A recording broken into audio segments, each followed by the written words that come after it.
Here is why so many new cars are starting to look like they were designed 40 years ago. In the year 2025, the automobile has become an incredibly complex machine. We've got electric powertrains, autonomous driving, and the interior of most modern cars are dominated by screens. And yet more and more new car designs are looking like they time traveled from the 1980s. You've got the Hyundai Ioniq 5 that kind of has this boxy rally car styling that signals back to vehicles like the Lancia Delta Integrale. You've got the Tesla Cybertruck that looks like it could have easily been a rejected prop from Total Recall or Cybercop.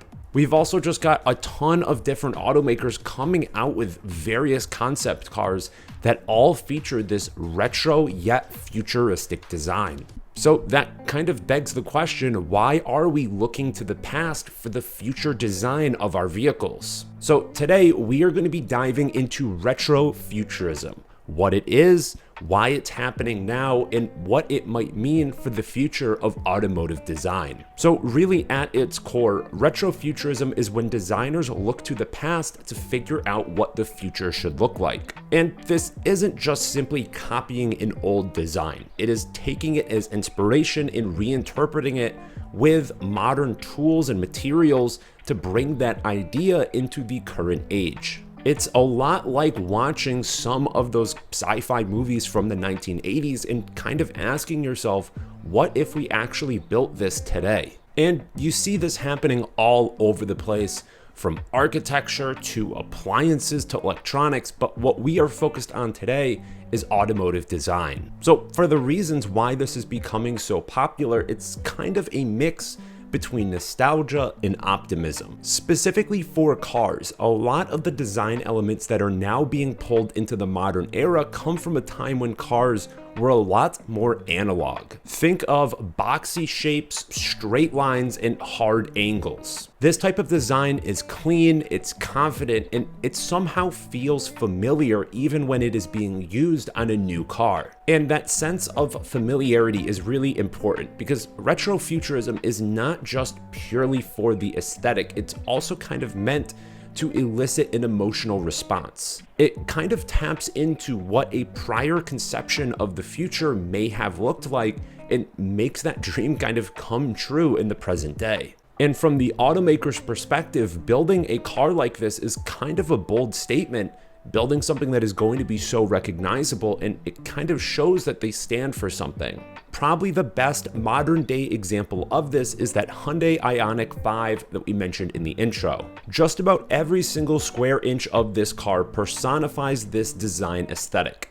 You've got these kind of funky pixelated taillights, these overall boxy proportions with a ton of geometric surfaces. It is unique in the fact that it doesn't look like anything else on the road, yet it also kind of carries this sense of familiarity. And even though it's only been on sale for a few years, I think it really opened the floodgates for other designers to start incorporating this aesthetic. You could also touch on a vehicle like the Tesla Cybertruck. Now, this one's a little bit tricky because there isn't like a direct comparison from the 1980s that this is harkening back to, but it does just kind of have this overall design that looks like it could have been produced in that time period. It is certainly a different type of nostalgia, this kind of dystopian, brutalist design, but I think it works all the same. Now for this vehicle in particular, I do think the tides are turning a little bit.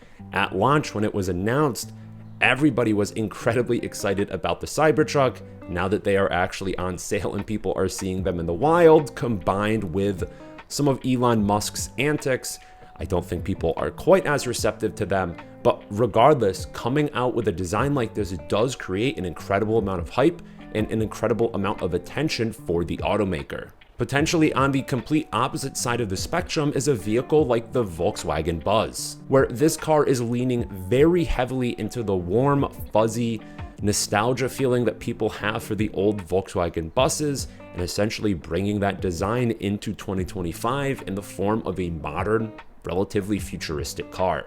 And to a lesser extent, we can see a lot of this design aesthetic making its way into other new modern cars. To name a few, the new Subaru Outback is moving into this more boxy, kind of brutalist shape opposed to the prior generation that came before it. The new Toyota Land Cruiser has a ton of different styling cues that directly harken back to cars that they were building 50 or 60 years ago. And not just to focus on production cars, we can also look at concept vehicles, which often kind of hint what direction automakers want to move in. And things like the Hyundai Envision 74, I think, really exemplify this design language as well. So with it being pretty well established that retrofuturism is taking over automotive design, the question that kind of leads to is, why is this happening now? This design aesthetic has been available for the last 40 years, but is really starting to be picked up by automakers in 2025. We can first examine where automotive design was heading prior to this trend. I would say, broadly speaking, across most of the industry, everything was pointing towards efficiency. Automakers want to produce the most aerodynamic shape possible to maximize fuel economy. So with this comes two things. One being these kind of smoother lines, this overall kind of blob shape that became extremely prevalent. And then the other factor is just the homogenization of automotive design. Because when everybody is trying to maximize aerodynamics, maximize fuel efficiency, a lot of these different automakers start ending up at the same answer, and thus a lot of the different cars start to kind of all look the same. So when everything starts to homogenize like this, it kind of creates an opportunity for something new to come in and shake things up. Another factor is that with the increased prevalence of electric vehicles, it opens the door for more radical automotive designs. Often with EVs, you'll hear people refer to something like the skateboard, which is basically the underpinnings of the car, the battery, the electric motors that are all integrated into the floor pan.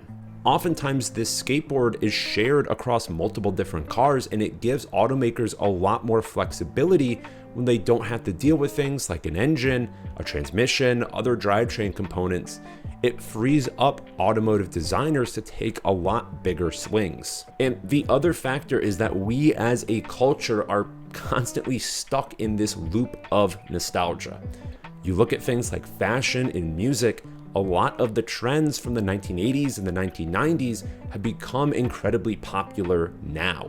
At some point in time, everything that was once old will become new again. And to tie a lot of these different things together is just the general idea that people want some level of personality or differentiation or the ability to represent themselves in their car choice. And by leaning on some of these past designs, the automakers are able to provide this sense of familiarity and this sense of nostalgia while mixing it in with new technology. So that kind of leads to the question, is this design aesthetic here to stay, or is it simply going to be a fad? A lot of the new car designs that we are seeing right now, kind of halfway through 2025, second half of 2025, they are all leaning very heavily into this aesthetic. Everything is getting boxier, everything is getting sharper lines. Additionally, automakers are just constantly looking for new ways to differentiate themselves, especially as with electric vehicles, things like the engine or the powertrain are no longer contributing factors. So these retro design aesthetics are trying to fill that gap and create an identity around each individual car. So with that being said, I certainly think retrofuturism has space to grow within the automotive design world, but same way that it came in the first place, as automotive designs then converge on this retro aesthetic, everything's boxy, everything has pixelated lights, everything looks like it was designed for RoboCop. The aesthetic and what consumers are looking for as a differentiator will then flip. So eventually, cars that aren't focused on the past, that have a clean sheet design and are looking towards the future, they will become the outliers, they will become the hot new trend, and eventually the entire car market will then converge back around that aesthetic.